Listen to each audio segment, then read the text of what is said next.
Chapter 19 and verse 3, the Bible says that the religious leaders came to Christ, tempting him and asking him, "Is it lawful for a man to put away his wife for every cause?" And then Jesus went on to respond, "Have you not read that he which made them at the beginning made them male and female, and said, For this cause shall a man leave his father and mother, and shall cleave unto his wife, and they two shall be one flesh." And then the Lord went on to say in verse 6, "What therefore God hath joined together, let not man put asunder." We know this verse, Matthew 19 and verse 6, to be in the context of the institution of marriage. When God joins together man and woman into the marriage relationship, man is not to put them asunder. And yet we know that today there are so many who will seek to put asunder those things which God hath joined together, or to separate the things which God hath joined together. Not only does God join together man and woman in the marriage relationship, I suggest to you today that God also joins together other certain things, and man also seeks to separate these things. For the next few moments, I'd like for us to look at a number of things which God has joined together and which man also seeks to put asunder or seeks to separate. First of all, there is Christ and the church. Christ and the church. When you read Ephesians chapter 5, verses 22 through 32, we know, of course, that the Apostle Paul is comparing the relationship of Christ and his church to the relationship of the husband and the wife.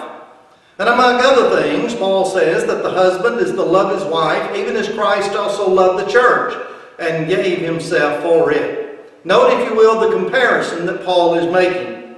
He also says the husband is the head of the wife, even as Christ also is the head of the church.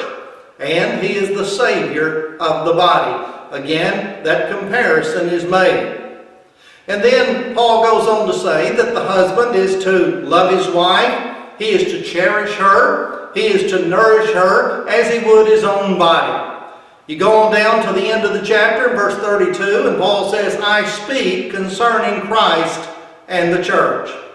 And so in that context, Paul is pointing out in no uncertain terms the importance of the church, the importance of the relationship between Christ and his church. Let's look at some other scriptures. Think about Ephesians chapter 1, verses 22 and 23. Paul says that God had put all things under his feet, that is, under the feet of Christ, and gave him to be head over all things to the church, which is his body, the fullness of him that filleth all in all. Note, if you will, that in that passage of Scripture, Paul makes mention of the fact that the church is the body of Christ. Now, how important is the church to Christ?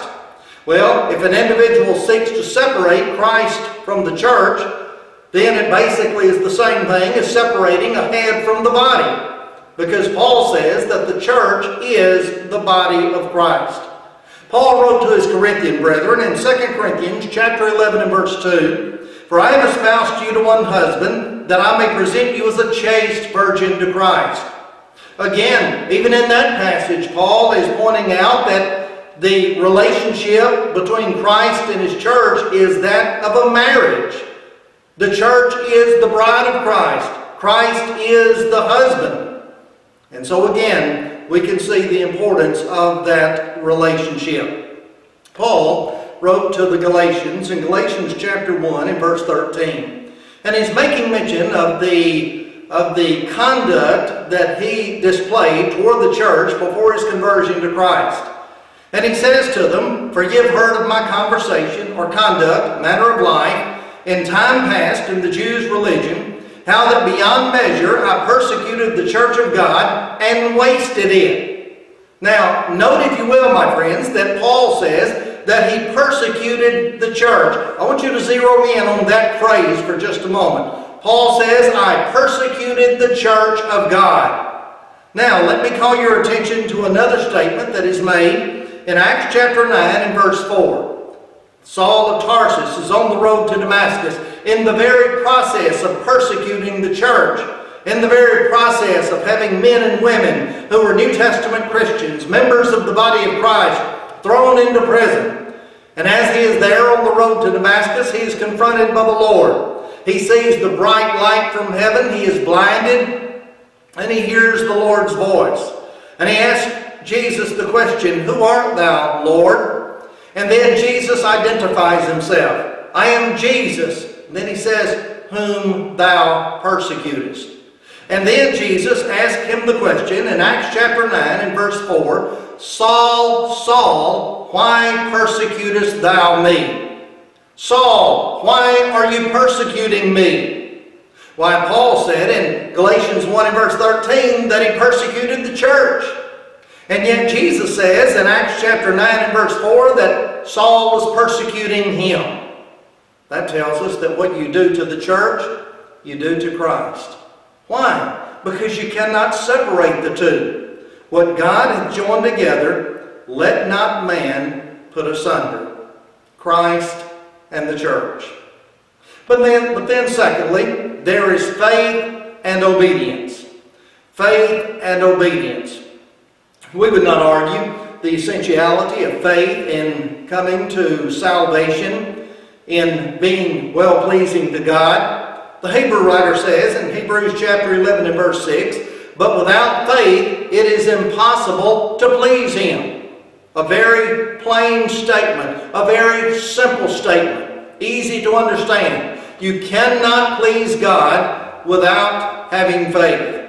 Jesus even said in John chapter 8 and verse 24, "For if ye believe not that I am He, ye shall die in your sins."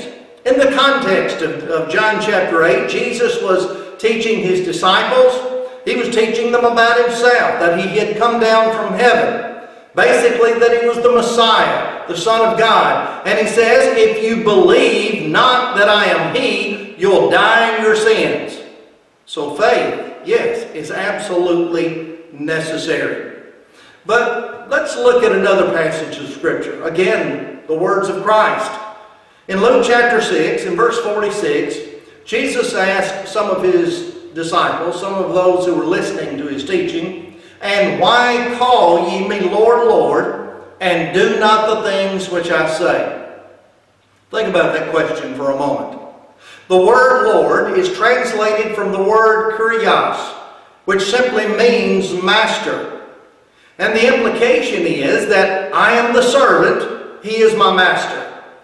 Therefore, I will do what my master bids me do. I will obey Him.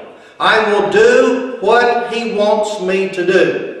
And yet, very simply, there were those who were listening to His teaching, those who were referring to Him as Lord, as Master, and yet they were not willing to obey Him. So would anyone disagree with the fact then that not only was faith in Him as the Messiah, as their Master, not only was that important, but it was also equally important that they do what He was telling them to do. In Matthew chapter 7 and verse 21, Jesus says, "Not everyone that saith unto me, Lord, Lord, shall enter into the kingdom of heaven, but he that doeth the will of my Father which is in heaven."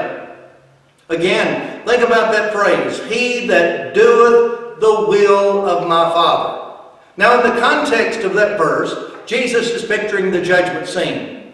And He goes on to say, "Many will say to me in that day, Lord, Lord, have we not prophesied in Thy name? And in Thy name done many wonderful works? And in Thy name cast out demons?" And He goes on to say, "I will profess unto them, I never knew you. Depart from me, ye that work iniquity." What was their problem? Was the problem that they were not religious? No, they were religious. Their problem was they did not do the will of God. So yes, even in that instance, faith would be necessary, but it was equally necessary that men do the will of God. The Apostle John closes out the book of Revelation in Revelation chapter 22 and verse 14 by saying, "Blessed are they that do His commandments, that they may have right to the tree of life, and may enter in through the gates into the city." And so again, we can see very plainly that it is important, it is essential, It is absolutely necessary that we do the commandments of God, that we obey Him. Again, Revelation 22 and verse 14. In Hebrews chapter 5, verses 8 and 9, the writer says, "Though he," that is Jesus, "were a son, yet learned he obedience by the things which he suffered. And being made perfect, he became the author of eternal salvation," note this now, "unto all them that obey him."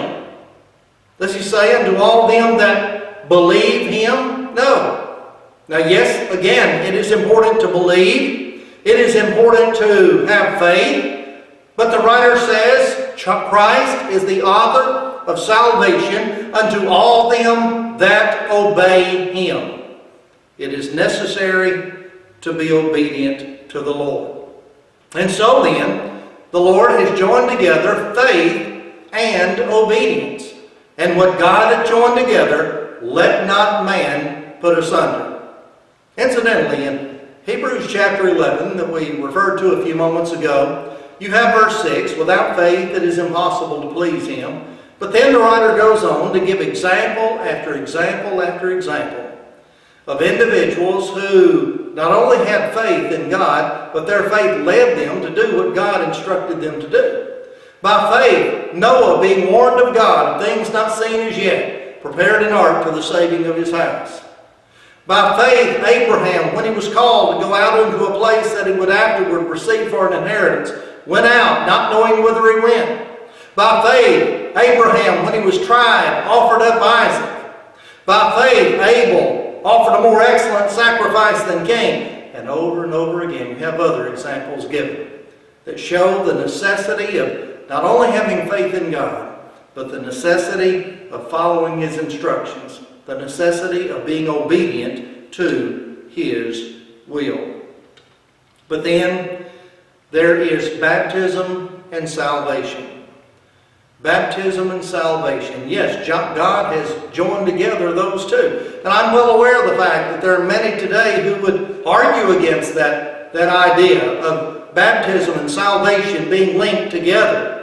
There are those who say that baptism has absolutely nothing to do with salvation from sin. There are those who say that faith alone is all that is necessary. That all you need to do is simply believe on Christ and that's it. Then you'll be saved from sin. But the Bible teaches that there's more to salvation than simply belief. Now let's think about this for just a moment. Baptism and salvation. Look, if you will, at Acts chapter 2 in verse 38. Peter is preaching the gospel for the very first time, as directed by Jesus in the Great Commission. Now, in this passage of Scripture, Peter said, "Repent and be baptized, every one of you, in the name of Jesus Christ for the remission of sins, and ye shall receive the gift of the Holy Spirit." The people had just asked the question, what shall we do? Peter, tell us what we need to do. And then Peter issues two commands. You need to repent of sin, and you need to be baptized into Christ for the remission of sins. Let's take that verse and analyze it. There are two commands given, repentance and baptism. Those two commands are linked together by a small word, and. The word "and" is a coordinating conjunction which brings together or unites two elements of equal value. In this instance, repentance and baptism. So he says, repent and be baptized.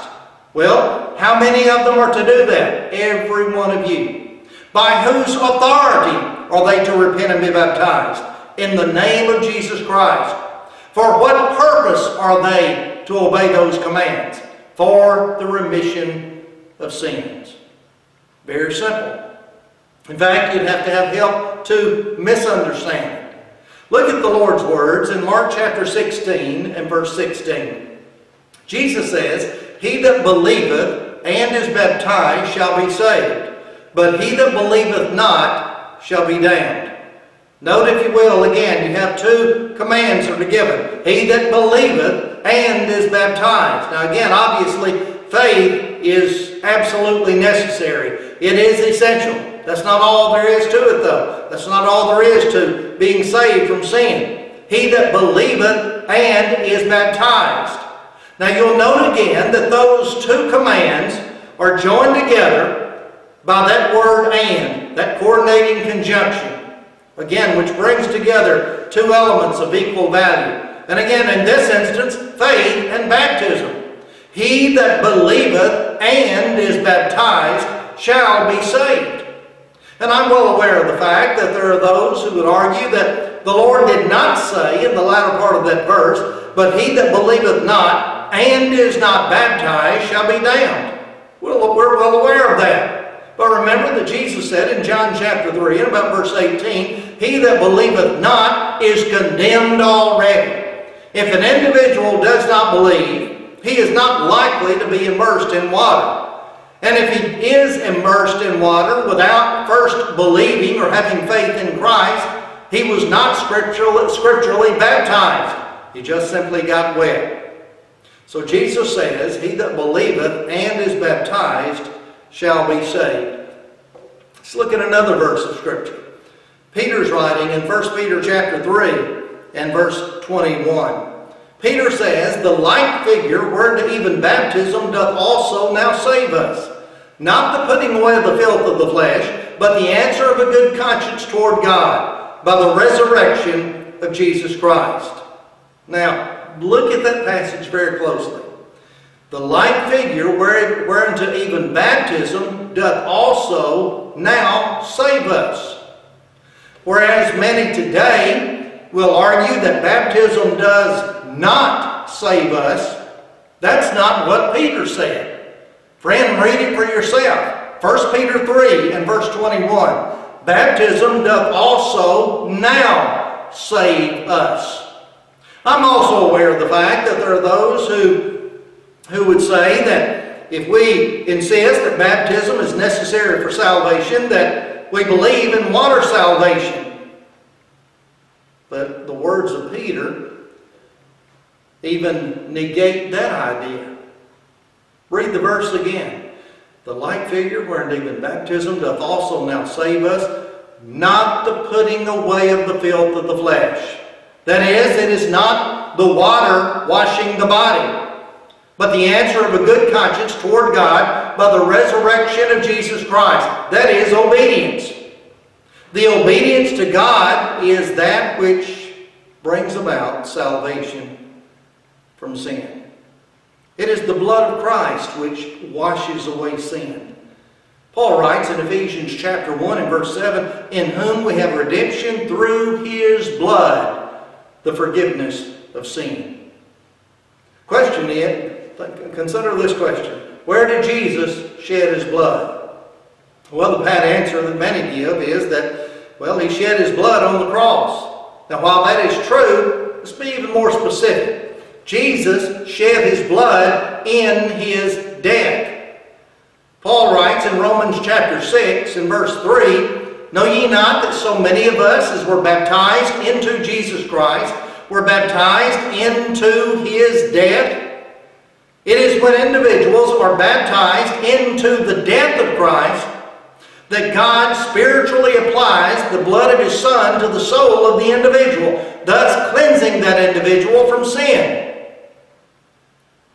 That's when salvation takes place. God has joined together baptism and salvation. And what God has joined together, let not man put asunder. There may be someone viewing this lesson today, or someone in this assembly, who is yet outside of Christ. So your need is to obey the gospel. Friend, there's only one way to enter into Christ. There's only one way. You can't believe into him. Let me tell you this. In the New Testament, sometimes you'll find that word unto. Sometimes you find the word into. The word unto is a word meaning looking toward or leading to. Now, when it comes to faith, The Bible says that we believe unto salvation. Romans chapter 10 and verse 10. We believe unto salvation. In other words, our faith is leading us to salvation. When it comes to repentance, in Acts chapter 11, about verse 23, Peter said, "To the Gentiles also hath God granted repentance unto life." So repentance is leading to spiritual life. And even when it comes to confession of faith in Christ, Paul writes in Romans chapter 10 and verse 10 that with the mouth confession is made unto salvation. Again, that word unto, looking toward or leading to. We know that the Ethiopian nobleman confessed in Acts 8 and verse 37, "I believe that Jesus Christ is the Son of God." He confessed his faith in Christ.